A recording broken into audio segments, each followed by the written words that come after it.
1 in 2 women here in the UK are now having a caesarean birth, whether that is planned or unplanned and an emergency.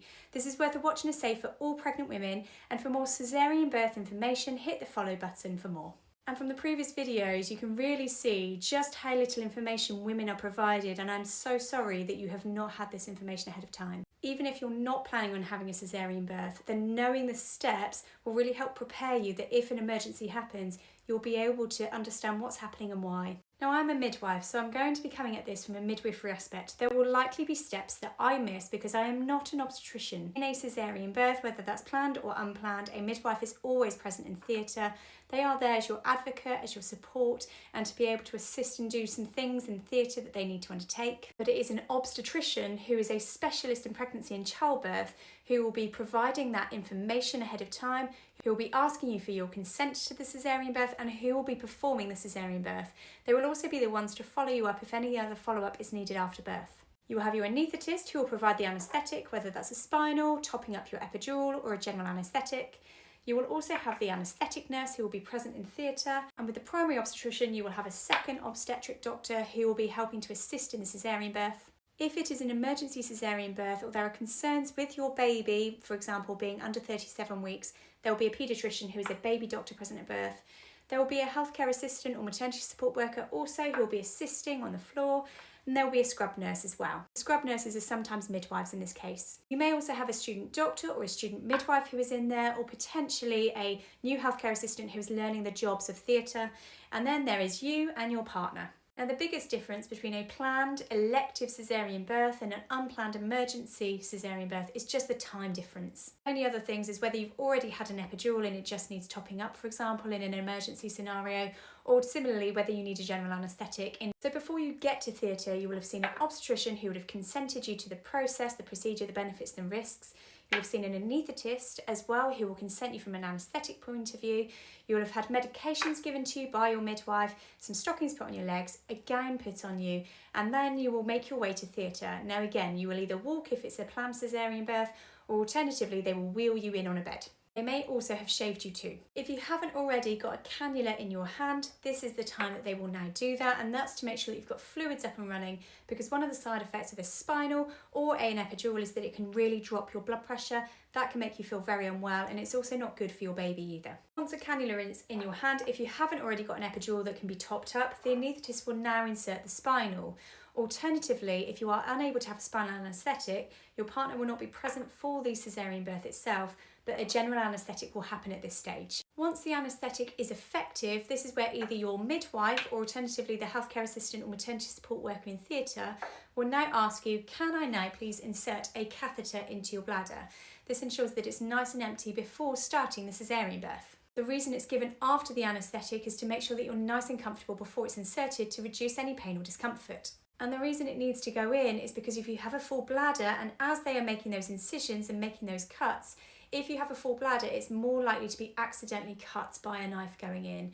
Bladder damage can happen in a caesarean birth, especially if women have had more than 2 or 3 caesarean births with all the adhesions that can happen inside. But a full bladder means that this is more likely, so a catheter is always inserted prior to a caesarean birth here in the UK. And once the anaesthetic is really effective, everybody comes in. So you've got all the surgeons who are scrubbed up, you've got your scrub nurse all around the table, and then they are going to start the caesarean birth itself. With the exception of putting your catheter in, you should have been kept covered up all of this time with your gown. And then at this stage, this is where your gown will be lifted up, and the obstetrician will come in and they will start cleaning your abdomen with cleaning solution to try and reduce the chance of infection. It goes all over your abdomen, it goes over your pubic region, and then they will leave it usually to dry for a minute or two. Now, in some areas in the UK, they are doing a pre-op swab internally as well to try and minimise and reduce the chance of infection. Infection is an incredibly common complication of caesarean, with 1 in 10 women having an infection after a caesarean birth. And they are currently doing trials and more research, and some areas are now doing an internal swab on a stick prior to a caesarean birth. That needs another video to unpick though. Once the cleaning solution is all dry, what will happen is all the drapes will go up, and this is where now they'll bring down the lights and they will start to focus on the caesarean birth itself. This is normally part where they have done a World Health Organization checklist to make sure that everyone is happy with the procedure, that your consent has been obtained, if there's any allergies or additional steps they need to do. Then what will happen is your obstetrician will start making the incisions. This will go through the skin layer first of all, and what they will do is they will gently open up. That will then reveal the next layer, which is the fat tissue, the subcutaneous tissue. They will then incise through that. Now remember, I am a midwife and not an obstetrician, so this is not my forte in life. Vaginal birth is my specialty as opposed to obstetrics, but we see a lot of them as a midwife. I just want to add, I really hate Play-Doh because I hate that this is mixing. They will now go through the fascia, which is the connective tissue that surrounds the abdominal muscles. And again, this will all come apart, just like so, revealing the abdominal muscle layer.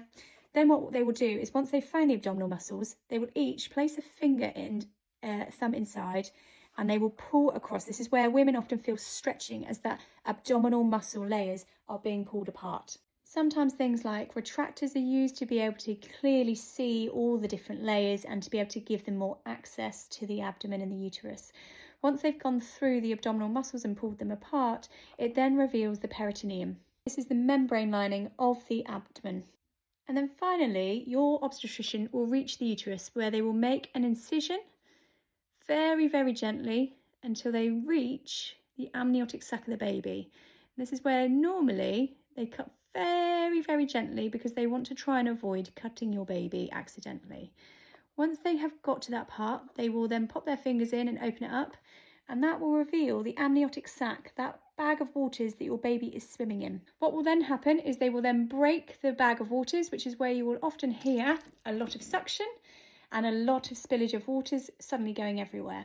Once that bag of waters is broken, this is where your obstetricians will place their hands in and pull the baby out. Very occasionally, they have to place a lot of pressure on the top of your abdomen to be able to help baby out. And sometimes they will even need to use forceps to the head to be able to get babies out, particularly if they're really deeply engaged or there's any other complications with getting baby out. This is where a lot of pressure, and it feels like someone's doing the washing up in your tummy, happens at this stage. Once your baby is out, we will do a minute of delay cord clamping if your baby's lovely, healthy, happy, screaming, crying. Dry your baby off. After a minute, your obstetrician will cut and clamp that cord. Your midwife will bring baby round to you and either do immediate skin-to-skin contact. Alternatively, if you want your baby weighed, checked, vitamin K'd, this is what will happen at this stage. Once this has happened, your obstetricians will then deliver the placenta. Your midwife, once she has made sure that you and your baby are okay, will go and check it, take any cord bloods that may need to happen at that stage. Things like testing blood for rhesus D negative, for example. And that takes only about 4 or 5 minutes if you've never had a caesarean birth before. If you've had a caesarean birth before, there can sometimes be adhesions, which means that the obstetricians need to take a bit longer to get through all the different layers because all the different layers are stuck together as they go in. And then the rest of the caesarean is what takes the longest amount of time for the rest of the caesarean. You'll probably be there for another 20-30 minutes. And that's because what they're going to do is everything in reverse. So they're now going to stitch the uterus back together after having removed that placenta, and also any suctioning and also cauterising of any blood vessels that are bleeding. The more caesareans a woman has had, the higher the chance of adhesions and the longer those caesareans can take to get to the baby. Most obstetricians, once the uterus is back together, will just have a look and make sure that your ovaries all appear normal, and will just check that there's nothing unusual in that abdominal cavity. Once the uterus is closed, they'll bring all the other layers back together, and then they will finish with the skin and suturing that. It is normally dissolvable stitches that are used to bring the skin back together right at the end. However, there are still some people who use staples or Prolene to the skin, which needs removing later on. This is something else to ask your obstetrician ahead of time, either on the day or if you're having a planned caesarean birth ahead of time, to know what will be recommended for you based on your own medical requirements. And this is a time where you can really bond with your baby. You can take photos. Your midwife throughout the caesarean birth process can take videos and photos for you. This is a good time to have that skin-to-skin contact and see if baby will breastfeed whilst all of those layers are being stitched back up. Once they finish with the skin suturing, what will happen is then a swab on the stick will go internally up through the vagina to be able to clear out any clots. The aim and intention of this is to try and reduce postpartum hemorrhage, because if there are clots that sat right at the top of the cervix, then potentially it can stop the blood coming out and also increase the chance of postpartum hemorrhage. There is also a concern that by leaving clots in there, and especially as you're going to be led down flat for about the next 6 to 12 hours and you're not going to be upright and moving around, there is a higher chance of infection at that stage. So it is normally common practice and common procedure to be able to do a swab on a stick to clear out any clots before they are about to bring down the drapes and finish off. And it is after the internal cleaning that then the suppository of diclofenac, if you are able to take it, is then inserted at that stage. And yes, this is a good time, once the swab on a stick is done, to re-ask you, are you okay to have the suppository of diclofenac at this stage? Reconfirming consent before putting this in. Once that has been completed, what will happen is all the drapes will be taken off, a new bed will be brought in, all the staff will move you from the theatre bed over to your recovery bed. They will turn you side to side and give you a wipe down and a clean, because remember, there have been some things that have painted your skin and it can sometimes change its colour. They'll make sure that you're not sat in a puddle of blood. It will then put a maternity pad in between your legs and sit you on an Inco sheet. And this is another good time to put baby back skin to skin with you as you exit theatre into your recovery area. And if you yourself have had a caesarean birth, you are incredible. Look just how many layers that has been gone through to be able to birth your baby into the world safely. You are amazing, and this really highlights just how long that recovery can be for women after a caesarean birth and why.